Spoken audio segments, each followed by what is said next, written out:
Quem diria que ia acabar da forma como acabou, né? Esse livro, deixa eu trocar aqui de mão. Na busca do mundo quântico, ele vai falar sobre algo que eu acredito que a humanidade nunca, principalmente os povos mais antigos, talvez nunca tivesse pensado que seria da forma como é. Sabe? Porque é algo fantasmagórico, é algo que foge da compreensão, principalmente dos povos mais medievais, bem mais antigos do que isso. Porque a respeito da matéria, acredito que sempre tenha tido um questionamento, né? Mas não da forma como se imaginava. Meu nome é Lecton Rodrigues, eu sou universitário, eu curso licenciatura plena em Química pelo IFCE e vamos continuar falando sobre o livro para vocês entenderem o que fala, do que se trata, né?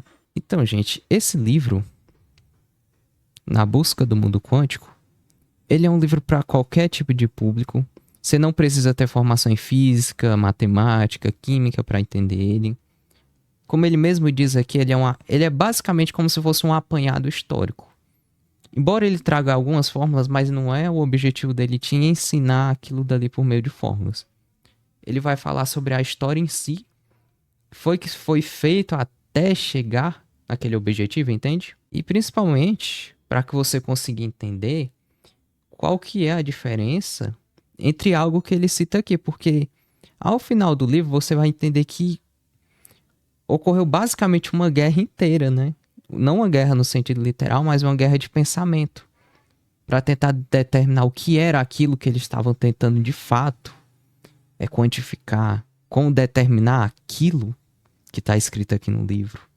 Porque ninguém imaginava que a ciência ia chegar nesse patamar, né? Nível tão fundamental assim. E é surreal o que conseguiram descobrir. Mas para que vocês consigam entender o que eu estou falando aqui, a gente tem que primeiro falar sobre a mecânica clássica, para depois... Deixa eu virar aqui. Depois a gente começar a falar sobre a mecânica quântica.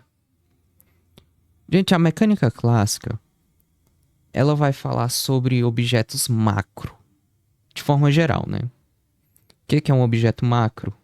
É algo que a gente consegue basicamente ver a olho nu. É como tu determinar certas propriedades, por exemplo, de um carro, de um animal. Porque se você tem uma velocidade ali, por exemplo, de um animal, e você consegue descobrir uma fórmula matemática que modela aquela velocidade, você consegue tanto dizer, por exemplo, qual que é a posição e qual que é o tempo daquilo. Ou seja, você sabe quantos segundos vai demorar para o animal chegar numa posição X. Mesma coisa com um carro, certo? Ou seja, é basicamente uma previsão do futuro. Esse é o poder da mecânica clássica. Só que lembrando que a ciência foi evoluindo e a gente foi para a mecânica quântica. Ou seja, nós não estamos mais no mundo macro, nós estamos no mundo quântico. E quando chega no mundo quântico, certas coisas parecem já não funcionar mais igual à mecânica clássica. Por quê? O Einstein ele acreditava que as coisas elas funcionam basicamente por causalidade. O que significa isso? Se ocorre alguma coisa, essa coisa ocorreu porque tem uma causa por detrás. Ou seja, sempre um evento vai acontecer porque algo fez com que ele acontecesse. E isso é causalidade. E essa causalidade fez com que ele entrasse em um embate com Niels Bohr, basicamente. Porque o Bohr ele acreditava, quando chegamos, né, no nível quântico, de que as coisas eram incertas, que já não tinha mais uma causa em si. Enquanto Einstein acreditava o oposto, de que deveria haver uma causa para algo. E esse algo que eu vou revelar daqui a pouco o que seria, é o que basicamente dá o embate deles durante a história aqui do livro. Porque um acreditava que esse algo deveria acontecer porque tinha uma causa, que era a linha de pensamento do Einstein.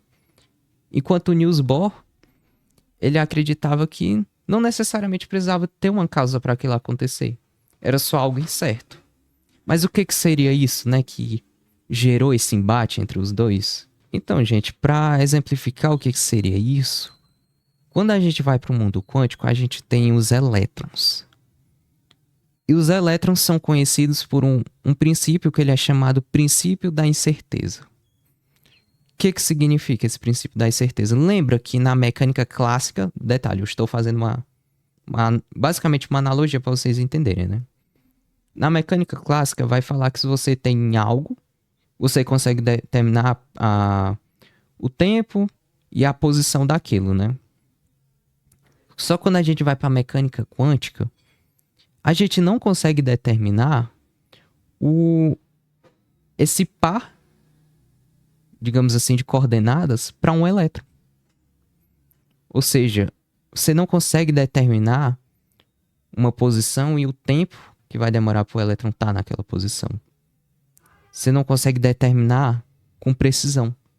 Você começa a trabalhar com probabilidade, ou seja, existem umas possibilidades que são mais prováveis de serem verdadeiras, mas nenhuma delas é uma certeza. Ou seja, você tem várias possibilidades de onde o elétron poderia estar em um tempo X, qual que seria o tempo para estar na posição X, qual que foi o tempo que demorou para estar ali.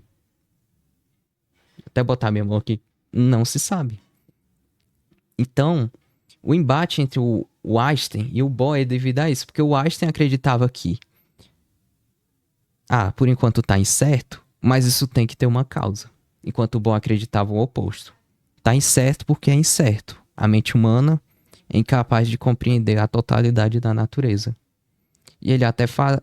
Eu não me lembro muito bem de cabeça qual que é a fala que ele faz, mas ele vai falar a respeito de que a própria linguagem humana...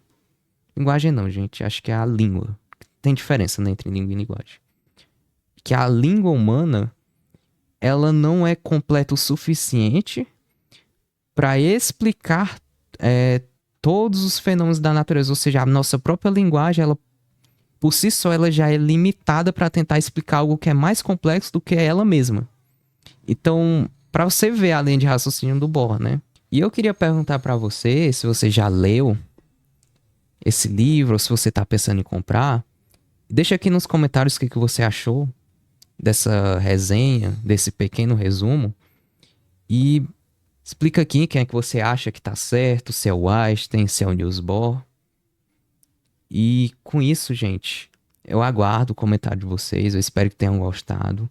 Lembrando sempre de deixar o like, curtir, se inscrever, porque tudo isso gera, gente, um benefício para mim em engajamento. Ou seja, sempre que você dá o like, o YouTube entende que o conteúdo é relevante e ele faz o quê? Ele indica para outras pessoas. Assim, atinge um público maior e eu posso continuar compartilhando conhecimento com vocês, certo? E é isso, gente. Até a próxima.